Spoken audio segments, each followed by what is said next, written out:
When you hit rock bottom, you can either be a basketball or a rock. A rock obviously shatters.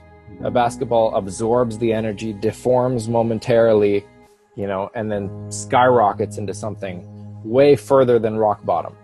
Right. And so, and I was very lucky in my life that when I hit rock bottom, at first I hit it like a rock, and I skidded along a couple times like a rock. And then when a couple of these resources came, I punched it like a basketball. Love it. I love that analogy. Never heard that before. I like that. Yeah. And so that's kind of how I see the rock bottom, and it comes back to this one poignant moment that I'll never forget.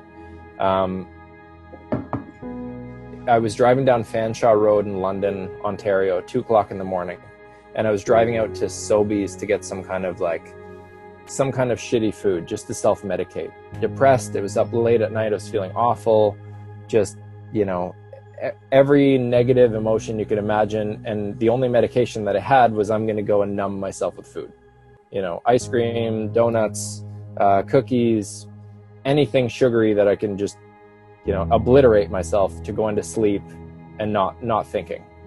And I remember driving down the road 2:00 in the morning and thinking, if I just turn the wheel a little bit this way or that way, I could either go into a tree or into some of these rare but oncoming headlights. And I remember having that thought, and when I had that thought, I remember I could just picture my family, and I could just picture the pain of my family having to, not clean up the pieces physically, but emotionally clean up the pieces and go on and know that it's a pain they'll never be able to outlive, that they couldn't do anything for me, that I had to do the thing that I was going to do, and that's what I did. And there was this feeling, I struggled to call it a voice, because it was more like a feeling that said, what you're going through right now is not just for you.